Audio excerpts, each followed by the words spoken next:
Olho a Olho, com Cida Campos.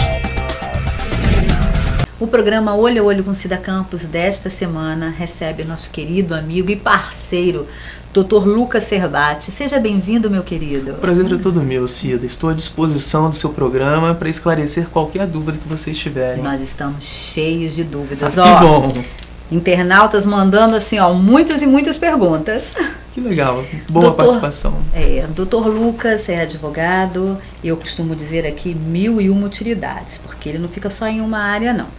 Mas, como hoje, 15 de março, Dia do Consumidor, nós vamos falar sobre o direito do consumidor, sobre a homenagem linda que o nosso país, né? Sim.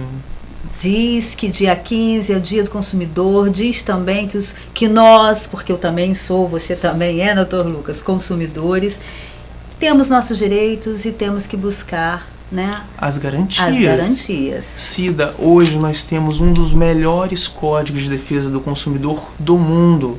A partir do dia 11 de setembro de 1990, foi promulgado o atual Código de Defesa do Consumidor, que é uma vanguarda na América Latina, em todo o mundo. Inclusive universidades externas de fora do país estudam esse código justamente buscando novas situações para amparar todos os consumidores. Realmente, o dia 15 de março, ele surgiu a partir de 1962, com o presidente americano John Kennedy, quando ele intitulou Todos Nós Somos Consumidores. Nós estamos acordados, estamos consumindo, dormindo, estamos consumindo, e infelizmente nós ainda somos a parte vulnerável. E o código vem justamente para defender nós consumidores dessa vulnerabilidade perante empresas que possuem escritórios de advocacia e todo um aparato legal para se defender. Existe ainda, infelizmente, existe pessoas que não buscam o seu direito porque não sabem que existe um setor específico para isso, como um PROCON, né? Exatamente. Infelizmente, no caso, esse desconhecimento leva muitas pessoas a ficarem na omissão. Continuam sofrendo diariamente essas lesões. Hoje existem PROCONs, Defensoria Pública, escritórios no modelo das faculdades de Direito, o Juizado Especial Cível, conhecido como Pequena Causas. São todas as entidades que estão à disposição dos consumidores para defender no caso de ocorrer alguma violação desses direitos.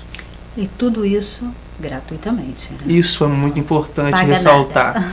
Totalmente gratuito, você não precisa pagar. Se caso alguém tentar pagar, você pode denunciar o Ministério Público e tudo. Inclusive é um outro órgão também que defende os consumidores de forma coletiva.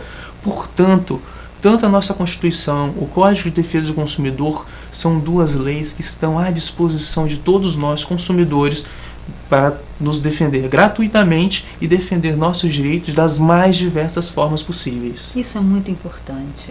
Porque a gente passa por tantas situações que às vezes até mesmo eu fico de boca aberta. Doutor Lucas, eu fico de boca aberta com certas situações que às vezes a gente acaba passando no dia a dia.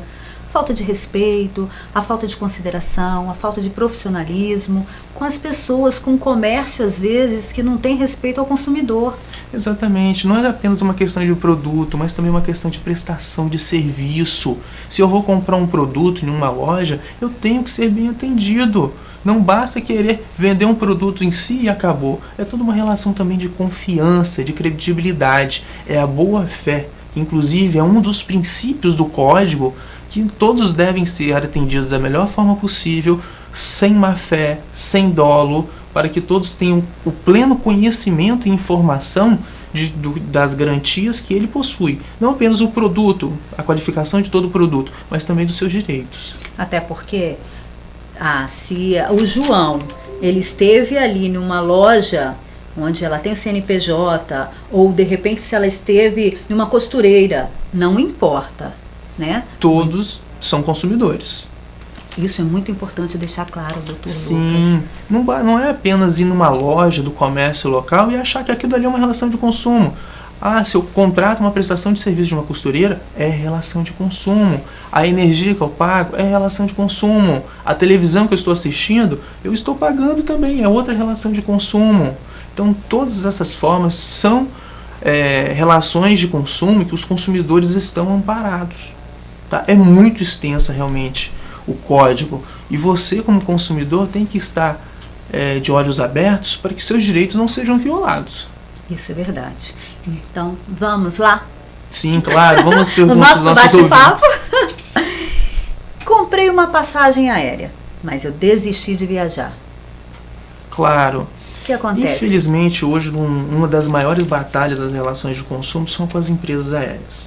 Elas se recusam a efetuar o cancelamento, ou quando fazem, eles retêm cerca de 80% a 85% do valor que você pagou. Mas isso é justo? Não, é um abuso, é uma prática infrativa. O artigo 39 do Código de Defesa do Consumidor é muito claro.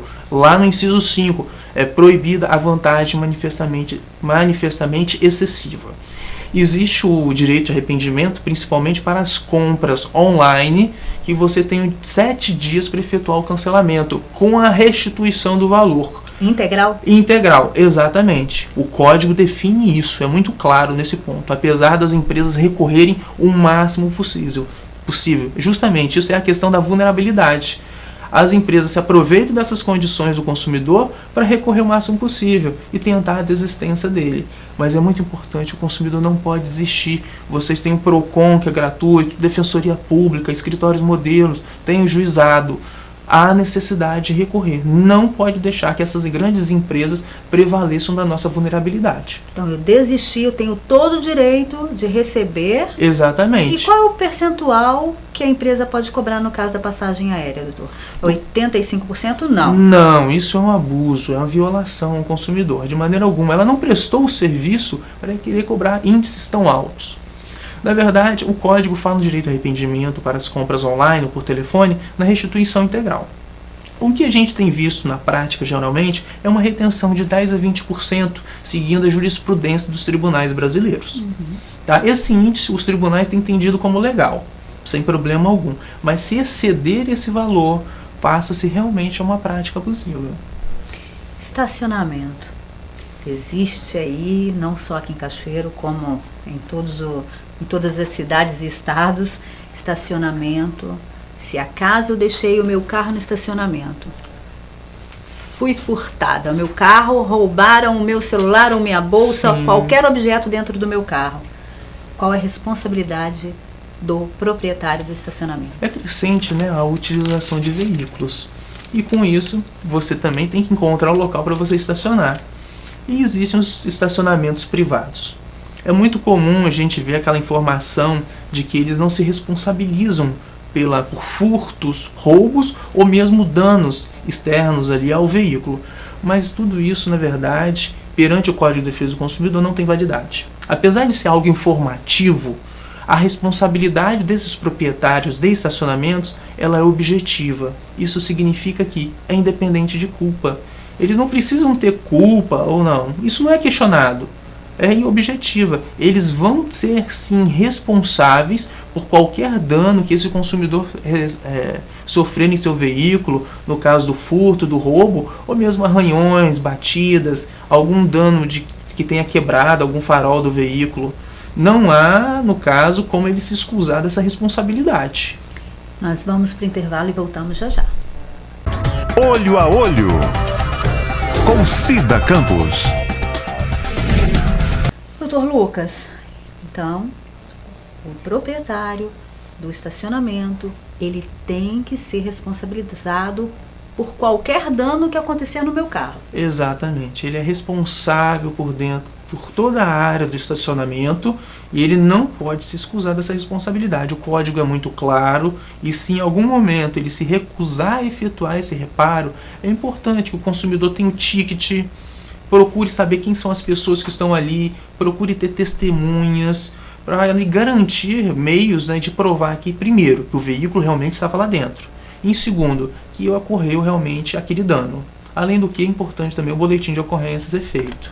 Ah, então isso é muito importante. Também não pode deixar de fazer o boletim de ocorrência. Não ocorrência. pode deixar. Você tem que procurar o maior número possível de provas de que você estava naquele local, que você sofreu aquilo e que ficou registrado realmente, para esse consumidor poder realmente procurar os caminhos necessários, né, para que ele possa ser reparado. Plano de saúde não aprovou um exame. O que eu faço? Exatamente. Infelizmente, hoje os planos de saúde estão cada vez criando complicadores para a concessão desses exames. A ANS, que é a Agência Nacional de Saúde, ela já define um rol obrigatório que todo plano de saúde deve sim conceder a esses cooperados. Mas se em algum caso houver essa negativa, existe a possibilidade tanto de questionar junto à ANS, eles possuem um canal online que você pode tanto encaminhar por e-mail como ligar. Existe a possibilidade de utilizar o próprio PROCON, ou juizados especiais, ou escritórios de advocacia, sem nenhum problema. Se existe essa possibilidade no seu contrato, você tem direito. Não há como excusar. Essa fala do senhor é muito importante. Tem que estar especificado no contrato. Sim. Não adianta exigir o que não tem no contrato. Exatamente. Né, se a pessoa contratou um serviço, mas não ampara o que ele está precisando, não há como ele querer forçar realmente, né? Se o contrato não tem obstetrícia, como que eu vou exigir isso? Não tem como, realmente. Tem que ser o que foi contratado. Se foi contratado, tem que ser cumprido. E aí, se acaso não cumpriu, eu tenho ali um exame de mamografia. Tem no meu contrato. Então, eles são obrigados. Eles são obrigados a cumprir. Caso não fizerem, você pode reclamar. Você está na sua razão, realmente.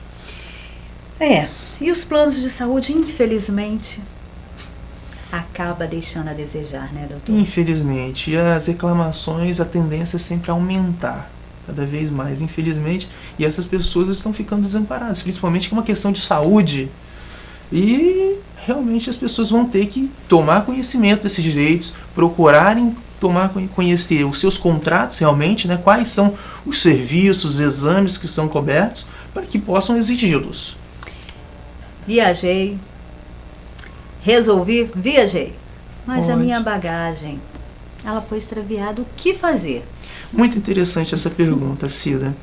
Pelo seguinte, a ANAC, que é a agência que regula o sistema aéreo, ela editou recentemente uma instrução normativa no sentido de que as bagagens elas seriam cobradas, em detrimento de uma norma anterior que permitia que você levasse até 23 quilos de nacional e viagens internacionais 32 quilos, 2 volumes.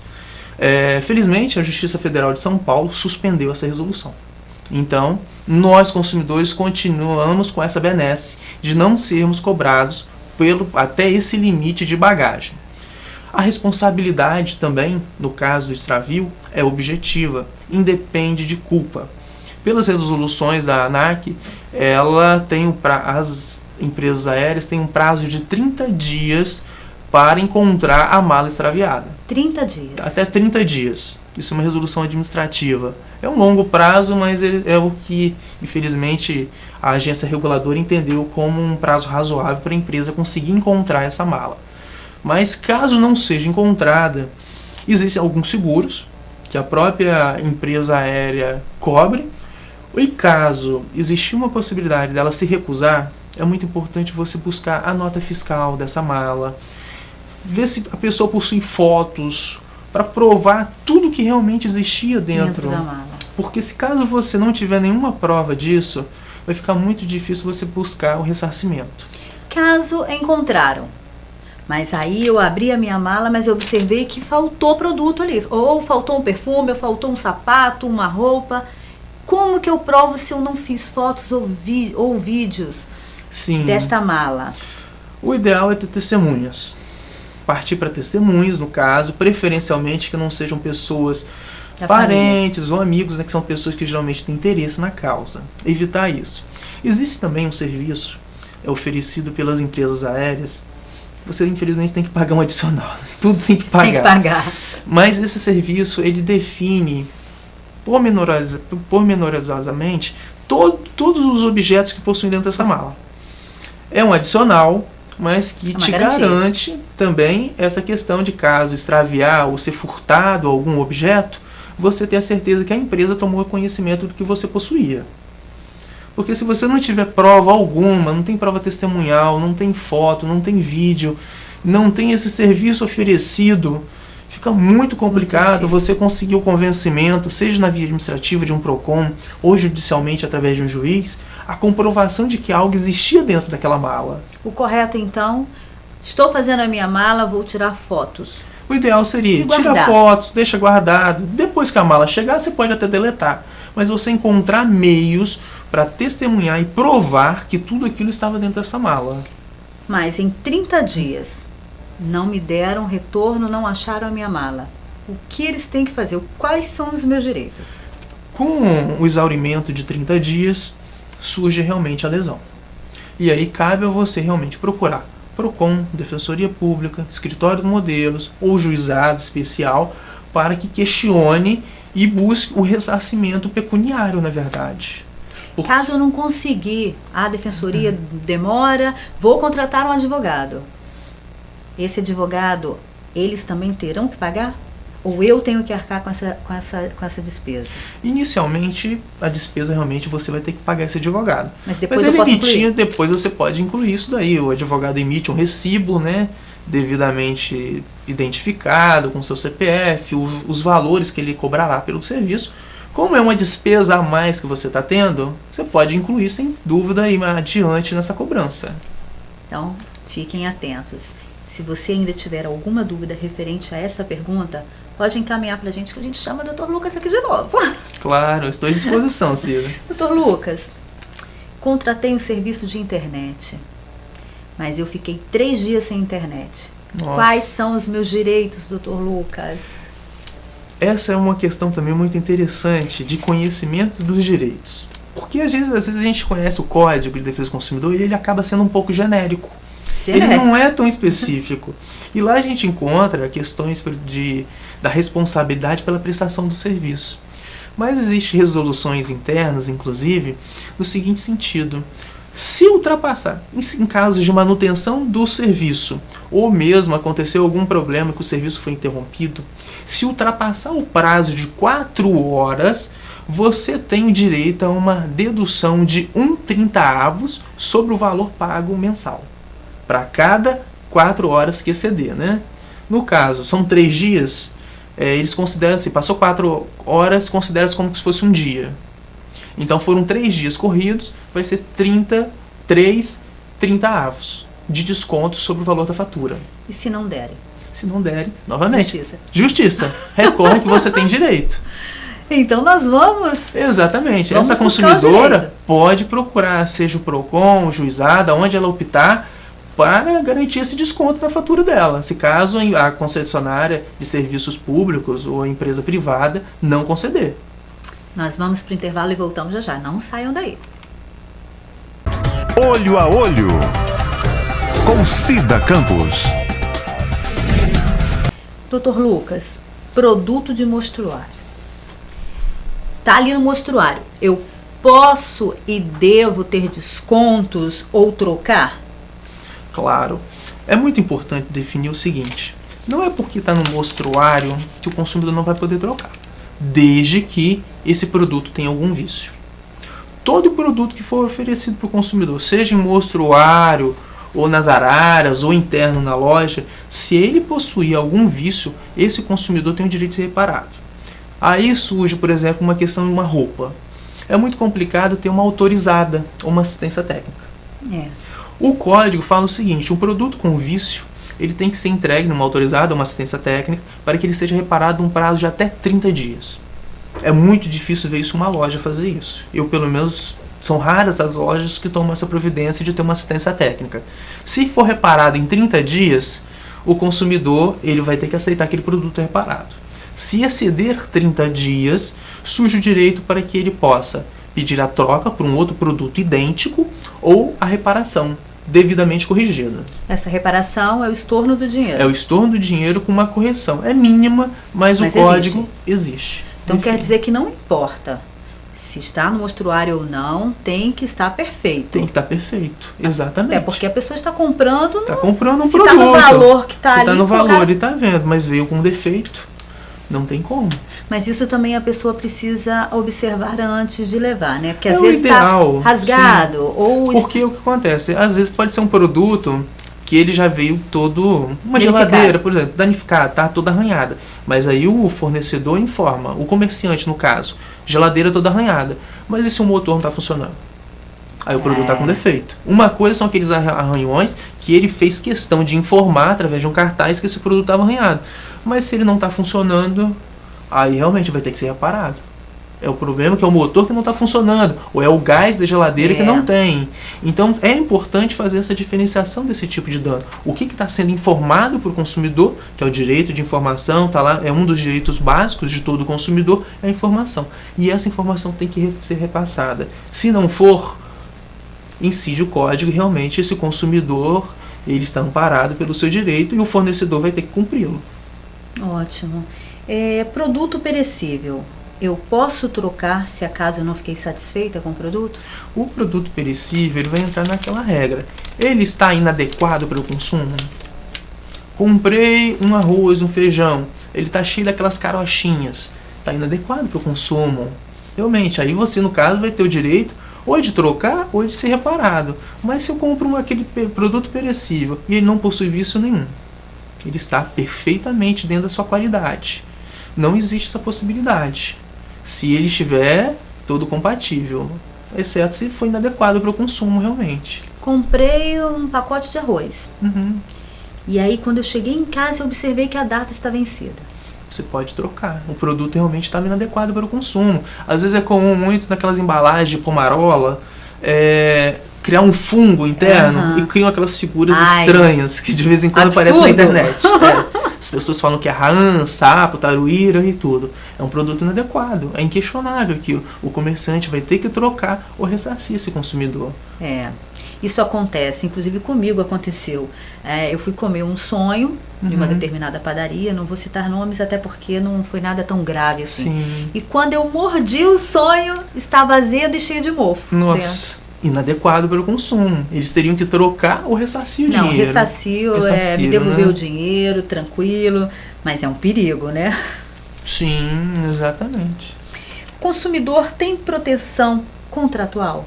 Tem algum tipo de proteção, que o senhor já falou vários aqui, mas tem um específico? Sim, a relação de consumo, quando eu compro um produto, na verdade é um contrato. Às vezes é um contrato tácito, de conversa, ou mesmo na aquisição assinando contratos, realmente. E os direitos básicos dele, como um deles, é o direito à informação.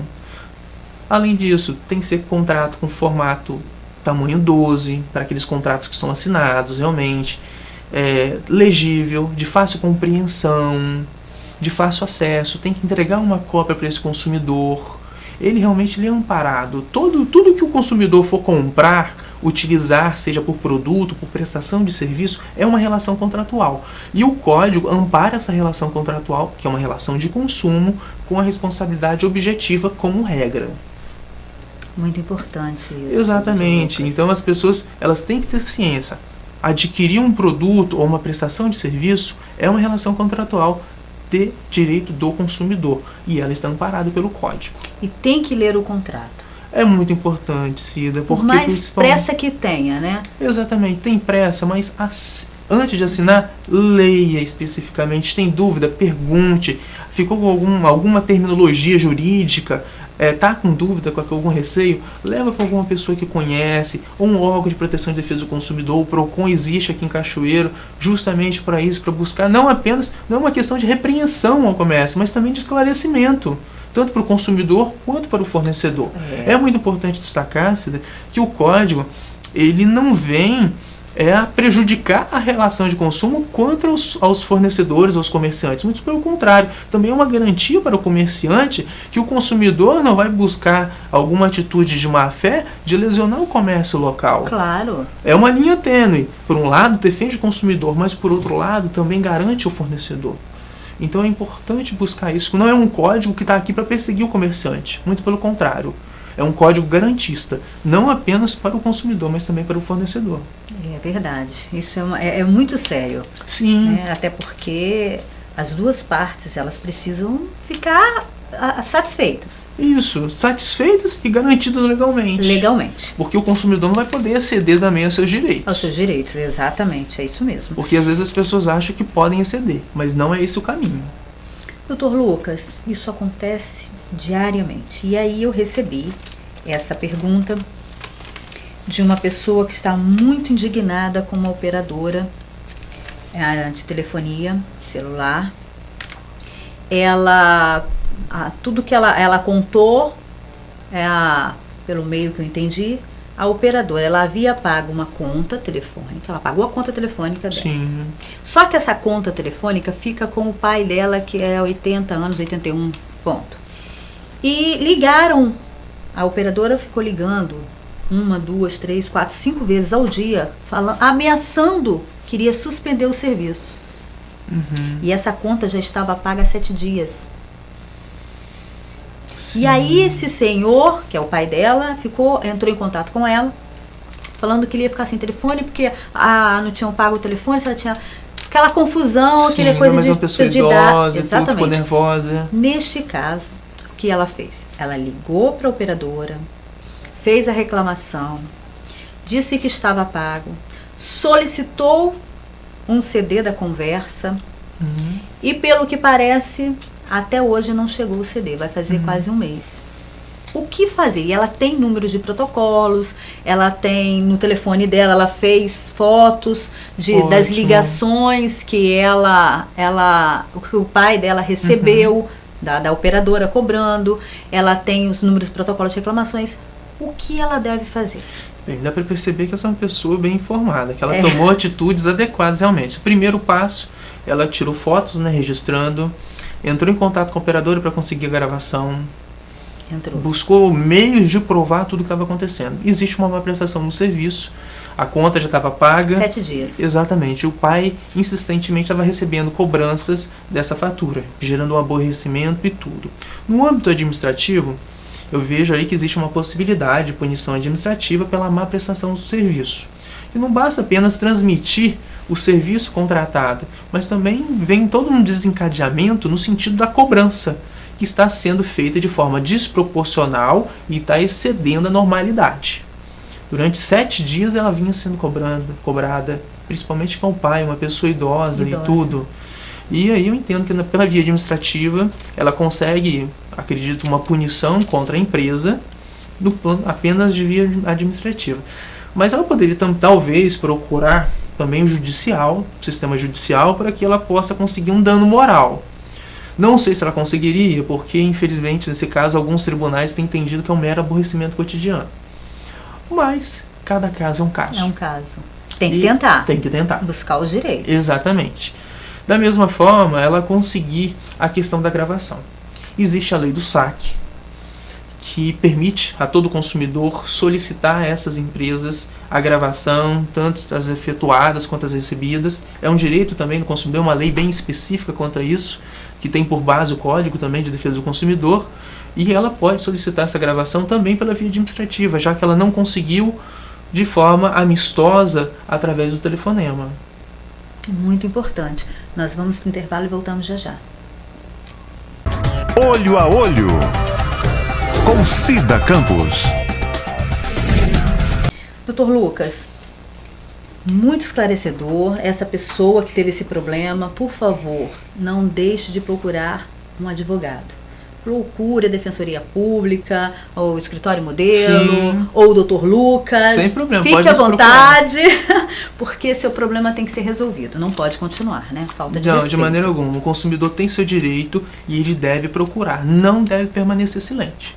Doutor Lucas, na rotulagem de um produto, quais são as informações que tem que estar ali? Sabe, esse também é um grande problema, principalmente em supermercados, né? Que você vê aqueles produtos que são vendidos no varejo, geralmente naquelas bandejinhas, e apenas vem com preço, com a marca do supermercado e o preço. Você não sabe quem foi o responsável pela estocagem, da onde que veio aquelas castanhas, geralmente castanhas, por exemplo, da onde que veio aquele produto, quem foi quem sacolou, qual a forma que foi utilizada, foi um método higiênico ou não, qual é o selo do Ministério da Agricultura. Não existe nada disso. Você também não tem a composição. Imagina uma pessoa que vai consumir um produto que ela tem alergia. Meu caso. Exatamente. E essas informações, elas são imprescindíveis em todo produto que é comercializado. A castanha é um produto natural? É. Mas você tem que ter toda aquela qualificação específica dela, todos os nutrientes, os produtos químicos que foram utilizados, tudo isso tem que estar lá especificado. Caso não ter, existe a ausência do direito básico, que é a informação, a composição, qualidade, origem. Inclusive, o próprio supermercado tem que especificar que foi ele que, na verdade, fracionou aquele produto. Todas essas informações têm que estar especificadas. Infelizmente, isso não acontece. Não acontece. É aí que surge a obrigação, né, dos órgãos de defesa do consumidor de fiscalizar e autuar seriamente isso, porque a questão não é um produto em si, mas é a vida daqueles consumidores.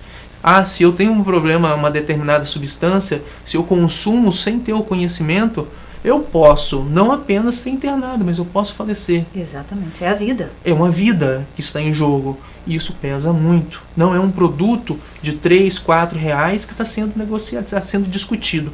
São vidas de pessoas que estão consumindo aquele produto e não estão tendo aquela devida informação.